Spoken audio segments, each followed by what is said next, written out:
நானே நல்ல மேய்ப்பன். நல்ல மேய்ப்பன் ஆடுகளுக்காக தன்னுடைய ஜீவனை கொடுக்கிறான். ஒரு மேய்ப்பன் தன் ஆடுகளுக்காக தன் ஜீவனை கொடுப்பானா? அவர்களுக்கிடையே உள்ள அன்பு அவ்வளவு வலிமையானதா? பிதா இயேசு ஆடுகளுக்காக தன்னுடைய உயிரையே கொடுக்கிறார். இது பற்றி இந்த கதையில் விரிவாக பார்க்கலாம். நான் உங்கள் ஜெனிஷா அகஸ்டின். இது நம்ம ஜெம் சாக்ரெட் டிவி. 99 ஆடுகளின் ஊமையில அந்த மேய்ப்பன் அந்த ஆடுகளை பத்திரமான இடத்துல சேர்த்த பின்னர் காணாமற் போன ஆட்டை தேடி வனாந்தரத்திற்கு போனான் என்று இயேசு விளக்கினார். வனாந்தரத்தில் அந்த ஆட்டுக்கு ஆபத்துகள் உண்டு என்று கூறும் நாம், அந்த மேய்ப்பனும் தன்னுடைய ஆடுகளுடன் பத்திரமான இடத்தில் தங்காமல் ஆபத்தை தேடி செல்கிறான் என்பதை நாம் மறந்துவிடக் கூடாது. ஆடுகளுக்கு ஒரு வித்தியாசமான பழக்கம் இருக்கு. என்ன தெரியுமா? அவை பொதுவாக சமவெளியிலோ அல்லது மலை உச்சியிலிருந்து தூரமான இடத்திலோ மேயாது.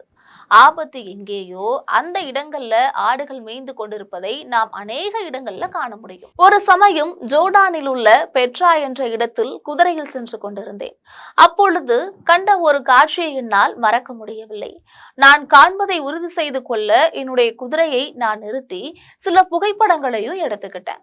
சுமார் 200 அடிக்கு மேலாக இருக்கக்கூடிய ஒரு மலை உச்சியிலிருந்து ஒரு மனிதன் ஒரு கயிறை கட்டி இறங்கி கொண்டிருந்தார். மலை உச்சியிலிருந்து சுமார் 30 அடிக்கு கீழாக ஒரு சிறிய தொங்கு பாறை இருந்துச்சு. அதுல ஒரு ஆடு தனிமையாக ஆதரவின்றி நின்றிருந்தது. அந்த மனிதன் தன்னுடைய உயிரை பணயம் வைத்து அந்த ஆபத்தின் விளிம்பில் நிற்கக்கூடிய ஆட்டை காப்பாற்ற முயற்சி செய்து கொண்டிருந்தான். இந்த முயற்சியில் அவனுடைய உயிருக்கும் ஆபத்து உண்டல்லவா? இந்த ஜோர்டான் மேய்ப்பன் தன்னுடைய உயிரை பணயம் வைத்து இறங்கினார். ஆனால் இயேசுவோ தன்னுடைய உயிரையே தியாகம் செஞ்சாரு. கோர சிலுவையின் சித்திரவதைகளை மனமுவந்து ஏற்றுக்கொண்டாரு. நமக்காக தம்முடைய உயிரையும் கொடுத்தாரு. அந்த பணியில் அவர் உயிர் துறக்கவில்லை, தம் உயிரை கொடுத்து நம்மை மீட்டார். உங்கள் முன்னோர்களால் பாரம்பரியமாய் நீங்கள் அனுசரித்து வந்த வீணான நடத்தை நின்றி அழிவுள்ள வஸ்துக்களாக்கிய வெள்ளியினாலும் பொன்னினாலும் மீட்கப்படாமல் குற்றமில்லாத மாசற்ற ஆட்டுக்குட்டியாகிய கிறிஸ்துவின் விலையேற பெற்ற இரத்தத்தினாலே மீட்கப்பட்டீர்கள் என்று அறிந்திருக்கிறீர்களே. மேலும் நாம் பலவீனமற்றவர்களாய் இருக்கும் போதே குறித்த காலத்தில் கிறிஸ்து நமக்காக மரித்தார். நீதிமானுக்காக ஒருவன் மரிக்கிறது அரிது, நல்லவனுக்காக ஒருவேளை ஒருவன் மரிக்க துணிவான்.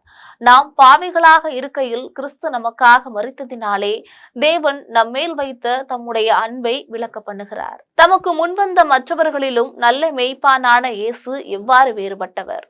மற்றவர்கள் யாரும் தங்களுடைய ஆடுகளுக்காக தம்முடைய உயிரை தரவில்லை. மற்றவர்கள் பணத்துக்காக அநேக தியாகங்களை செய்தனர். ஆனால் இயேசுவோ அன்பினாலே தன்னுடைய உயிரையும் தந்தார். அவரது மரணம் நம்மை ரட்சிக்க போதுமானது. அவரிடமே நல்ல மேய்ப்பனின் தன்னிறைவை நாம் காண முடியும். நல்ல மேய்ப்பன் தம்முடைய ஆடுகளை பாதுகாக்கிறார். என் ஆடுகள் என் சத்தத்திற்கு செவி கொடுக்கிறது. நான் அவைகளை அறிந்திருக்கிறேன், அவைகள் எனக்கு பின் செல்லுகிறது. நான் அவைகளுக்கு நித்திய ஜீவனை கொடுக்கிறேன். அவைகள் ஒரு காலம் கெட்டு போவதில்லை. ஒருவனும் அவைகளை என் கையிலிருந்து பறித்துக் கொள்வதும் இல்லை. ஆம், இது அவர் நமக்கு தருகின்ற மிக சிறந்த வாக்குத்தத்தம். அவரது மரணம் நமக்கு நித்திய ஜீவனை தந்தது. அவர் நித்தியராய் இருப்பதால் நமக்கும் நித்திய ஜீவனை அளிக்கிறார். உலக தோற்றத்திற்கு முன்பே கிறிஸ்துவுக்குள் நம்மை தெரிந்து கொண்டபடியே நம்முடைய பாவங்களை எல்லாம் மன்னித்து அவருடைய இரத்தத்தினாலே நம்மை மீட்டுக் கொண்டார். நமக்கு நித்திய மரபுரிமையையும் அருளினார். இது பற்றி யோவான் 10:28 நல்ல மேய்ப்பன் கூறியது நமது பாதுகாப்புக்கு உத்தரவாதம் அளிக்கிறது. நம்மை நாம் பாதுகாத்து கொள்ள முடியாது. தன்னுடைய மந்தைகளை பாதுகாத்து பராமரிப்பது மேய்ப்பனின் திறமையில் உள்ளது. ஆக பிரியமானவர்களே, நீங்கள் தேவனுடைய மந்தையில் உள்ள ஓர் ஆடுதானா என்பதை உறுதி செய்து பாருங்கள். அவருடைய குரலை நீங்கள் கேட்கிறீர்களா? அந்த சத்தத்திற்கு கீழ்ப்படுகிறீர்களா? எந்த ஒரு நிபந்தனையும் இல்லாமல் அவர் நம்மை நேசிக்கிறார், அன்பு செய்கிறார். உங்களுடைய அன்பை நீங்கள் எவ்வாறு வெளிப்படுத்துகிறீர்கள்? பயப்படாதே, சிறு மந்தையே, நல் மேய்ப்பர் நம் பாதையை நன்கறிவார். புயல் வீசும் மலைகளிலும் உன்னை பாதுகாப்பாய் நடத்துவார். ஆணைகள் பாய்ந்த அவரது கரம் பத்திரமாக காத்திடும். பரம வீட்டுக்கு நிச்சயமாய் கொண்டு போய் சேர்த்திடுவார். ஆமேன்.